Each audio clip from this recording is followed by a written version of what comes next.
Bueno, buenos días, compañeros, compañeras. En primer lugar, como siempre, puedo daros las gracias por estar hoy aquí en esta Asamblea Político-Social, tanto a los que estáis de forma presente aquí como también a las personas que en este momento nos están siguiendo por streaming, también compañeros y compañeras del ámbito del periodismo, y daros las gracias pues, por iniciar esta jornada, que va a ser intensa, pero espero que sea fructífera, de repaso de la actualidad política y también de la evaluación de esta organización política y de la dirección y de las actividades que nos habíamos marcado hace aproximadamente un año. Por lo tanto, lo que voy a tratar de hacer en una intervención lo más breve posible es esgrimir algunas de las líneas fundamentales para que puedan servir de objeto al debate, sin perjuicio de que al menos en la parte de evaluación, pues lógicamente el documento, que lo tenéis en las carpetas y que fue mandado hace unos días, pues tiene una mayor extensión y también un mayor nivel de detalle sobre cuestiones que pueden ser objeto del debate, dada la metodología que se ha diseñado para el día de hoy. Sin más, plantear en primer lugar un punto de análisis y de reflexión que aparece en el orden del día sobre los presupuestos generales del Estado. Para nosotros, los presupuestos generales del Estado, o al menos el acuerdo que de momento hemos alcanzado con el Partido Socialista y que deberá cristalizar en los presupuestos generales del Estado que se presenten en los próximos días en el Parlamento, es un primer paso importante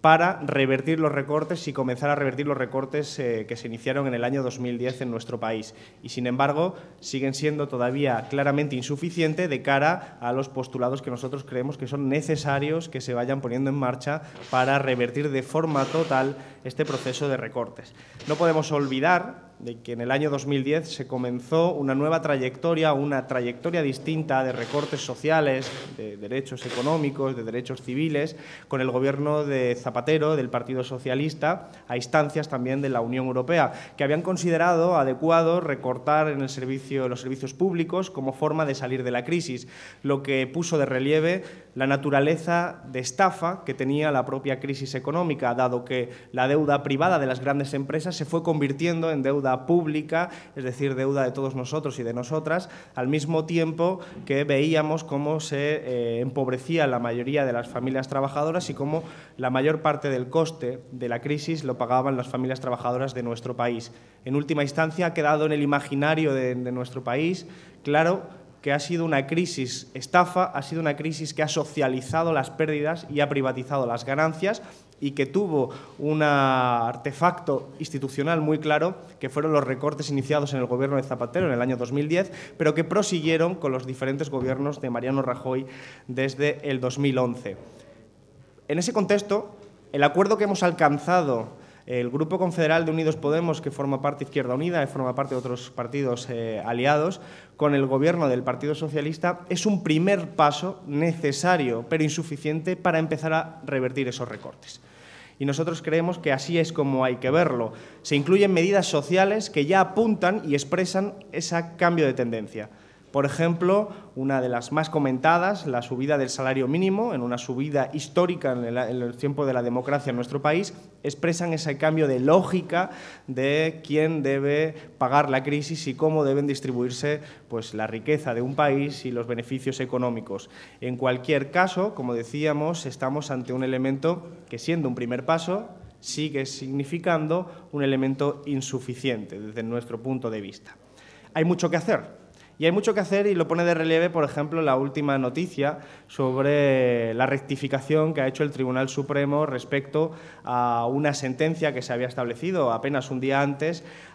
refiriéndose a la necesidad de que el impuesto sobre actos jurídicos documentados lo tuviera que pagar los bancos y no los clientes, es decir, y no las familias trabajadoras que se habían hipotecado y que hasta ahora pagaban ese impuesto. La sentencia del Tribunal Supremo parecía que hacía girar para los bancos la necesidad de pagar ese impuesto, pero apenas en una decisión inaudita, apenas 24 horas más tarde, esa decisión ha sido rectificada de una manera verdaderamente vergonzosa y de esa manera, al mismo tiempo, pues se ha puesto en entredicho la propia justicia. Y al respecto de esto tenemos que ser muy claros. En primer lugar, de forma anecdótica pero representativa, felicitar al Ayuntamiento de Rivas y a su alcalde, que está hoy aquí presente, a Pedro del Pura,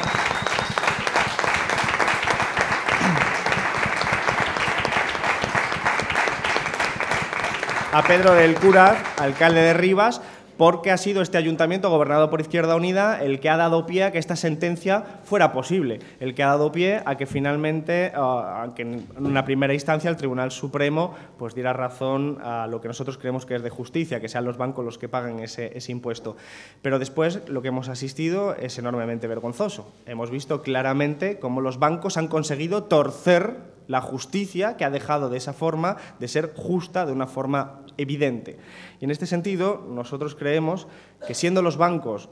los principales actores negativos de nuestra crisis económica, no olvidemos que los bancos han sido los que han esquilmado la economía,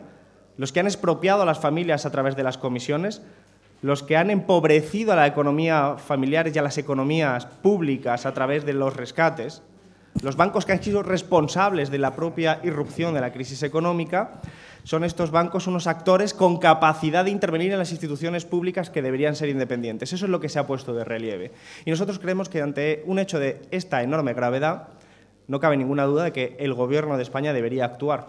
y el Parlamento debería actuar. Así, nosotros volvemos a insistir en la necesidad de conformar un polo de banca pública que consiga evitar los chantajes de la banca privada, evitar que el capital financiero tenga la capacidad de chantajear a los sistemas públicos, incluidos ya no solo los gobiernos, sino también instituciones como el Poder Judicial. La existencia de un polo de banca pública es un elemento de desarrollo económico, pero también de contrapeso político en cuanto al poder del capital financiero. E instamos al Partido Socialista a que rectifique, porque hace menos de una semana que ha rechazado esta iniciativa en el Parlamento y creemos que, a la luz de los acontecimientos, lo que los bancos están poniendo en juego ya no es solo la salud económica de nuestro país, sino la propia democracia. Cuando los bancos pueden cambiar las sentencias judiciales, es evidente que no vivimos en una democracia y que los bancos son uno de los principales enemigos de la democracia actualmente. Creemos también que hay que regular de forma activa las comisiones bancarias.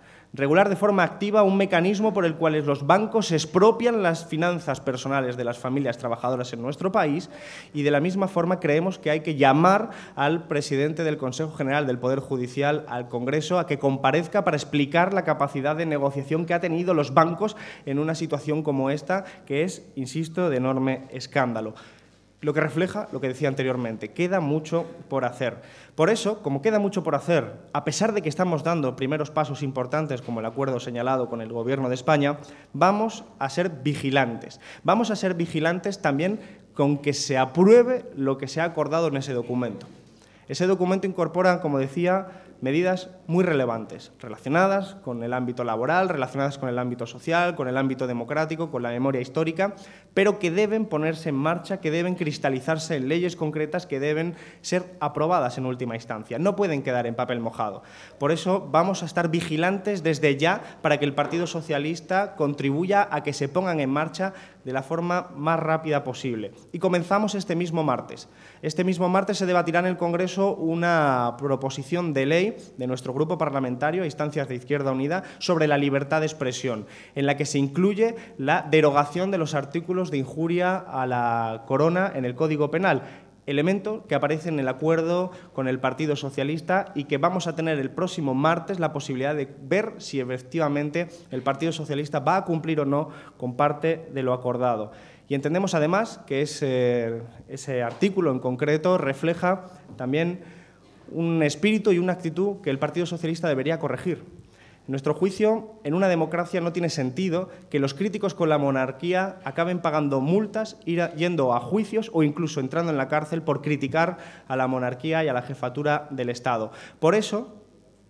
creemos que hay que corregir el anacrónico Código Penal de nuestro país, en ese artículo y en otros cuantos que aparecen recogidos en la ley, pero también porque el Tribunal Europeo de Derechos Humanos, el Tribunal de Estrasburgo, ha declarado sistemáticamente, en procesos sistemáticamente similares, que ha de prevalecer la libertad de expresión sobre el Código Penal anacrónico de nuestro país. Por eso, porque este es el contexto de defensa de la democracia, de defensa de la libertad de expresión, no entendemos. Y nos parece un gravísimo error la decisión del Partido Socialista y del Gobierno de buscar un recurso contra la decisión del Parlamento de Cataluña de reprobar políticamente a la monarquía de este país. Creemos que eso es un grave error que lo que hace es echar más leña al fuego y que además vulnera la libertad de expresión en nuestro país. Y creo que si se produce finalmente ese recurso contra el Parlament de Cataluña por haber reprobado a la monarquía borbónica en nuestro país, lo que vamos a tener después es una avalancha de mociones en los ayuntamientos reprobando la monarquía, no solo en Cataluña.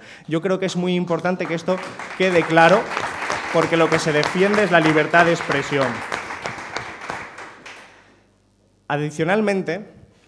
quiero señalar que como nos vamos a encontrar dentro de poco, o ya estamos insertos en la campaña electoral del siguiente hito, que es en las elecciones en Andalucía, quiero mostrar en nombre de Izquierda Unida nuestro mayor y máximo apoyo a la Federación Andaluza y a Antonio Maillo, coordinador de Andalucía, y a la candidatura de Adelante Andalucía. Una candidatura de confluencia que nosotros creemos que es ejemplo en su metodología y es ejemplo en su forma de interpretar la política en la actualidad. Creemos que estas elecciones suponen una oportunidad para frenar a la derecha reaccionaria y clasista que insulta a los andaluces y a las familias trabajadoras, y es una oportunidad también para transformar Andalucía y empezar a transformar nuestro país. En este sentido, manifestar también que como Antonio va a hablar a continuación, nos podrá explicar con un poco más de detalle pues, cuál es la situación actual de este proceso, manifestar que la Dirección Federal se pone a disposición de la Federación de Andalucía y que yo personalmente, además como andaluz y como coordinador general, pues me volcaré en la campaña andaluza, igual, insisto, que toda la Dirección Federal. Y finalmente, para terminar, hacer unas breves líneas de resumen de lo que es el informe anual del 2018 y los planes de acción que tenéis en las carpetas. Como sabéis, esto es una práctica que comenzamos el año pasado y que trata de permitir una rendición de cuentas de la dirección de forma autocrítica, de forma rigurosa, para que podamos debatirla, en este caso, en el día de hoy. Yo creo que el resumen en breves líneas y excusándome en el caso de que me deje algunos elementos que están recogidos en el papel, pero que no ha tiempo en esta intervención a subrayarlos, creo que algunos de los puntos fundamentales son los siguientes. En primer lugar, creo y considero que se han cumplido la mayoría de los objetivos que nos habíamos dado hace un año. La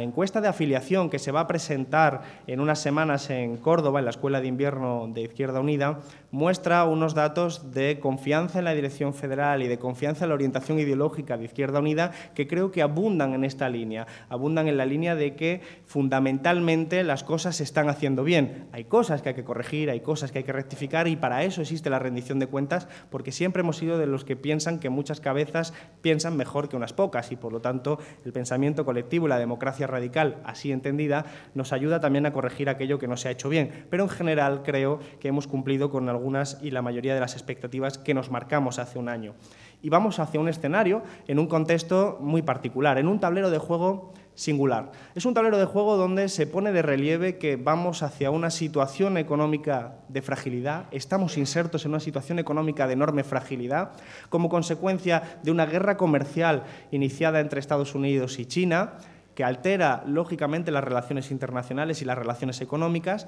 pero también en una ralentización del débil crecimiento económico de nuestras economías como resultado pues, de haber dejado de inyectar dinero a través del Banco Central Europeo o del fin de los bajos precios del petróleo a nivel internacional. Esto sugiere la posibilidad de que enfrentemos en los próximos meses y próximos años determinados shock económico y crisis económicas que debemos estar alerta para que no ocurra lo que había ocurrido con la anterior crisis económica, es decir, que al final acaba recayendo sobre las espaldas de las familias trabajadoras de nuestro país. También hemos presenciado en los últimos meses una aceleración en la competición hostil en las derechas políticas de nuestro país. Hemos visto a los dos principales actores, Partido Popular y Ciudadanos, competir de forma hostil y gravosa, cada vez radicalizándose más en sus discursos y en sus prácticas políticas y abriendo de esa forma espacio para la extrema derecha más explícita y creando un clima de crispación y un clima político que favorece el crecimiento de posiciones de extrema derecha frente a las que tenemos que estar enormemente alerta. En el informe se plantean algunas cuestiones al respecto de esto. también vemos y presenciamos cómo continúa el estado de deslegitimación de las principales instituciones españolas a nivel político. Vemos cómo la imagen de los partidos políticos, la imagen del Congreso, pero también las imágenes de otras instituciones como la Judicatura o como la propia monarquía siguen estando en niveles verdaderamente bajos de aceptación y muy altos en cuanto a sensación de que no sirven para nada. Esto nos sugiere a nosotros y a nosotras que plantea que sigue abierta la crisis de régimen y que sigue sin resolverse con un nuevo sistema político, con una nueva forma de canalizar las demandas políticas de la mayoría de la población con satisfacción para las mismas.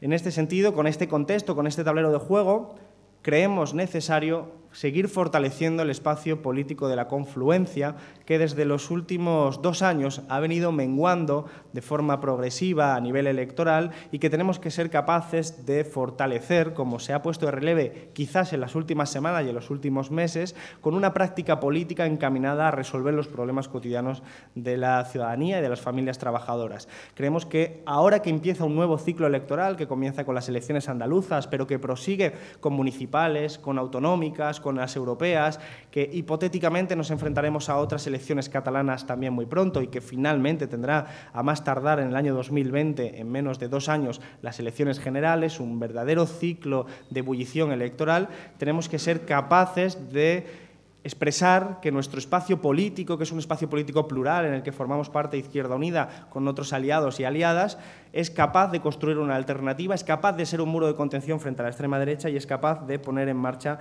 propuestas políticas de desarrollo en beneficio de las familias trabajadoras. Por eso, la dirección política de esta organización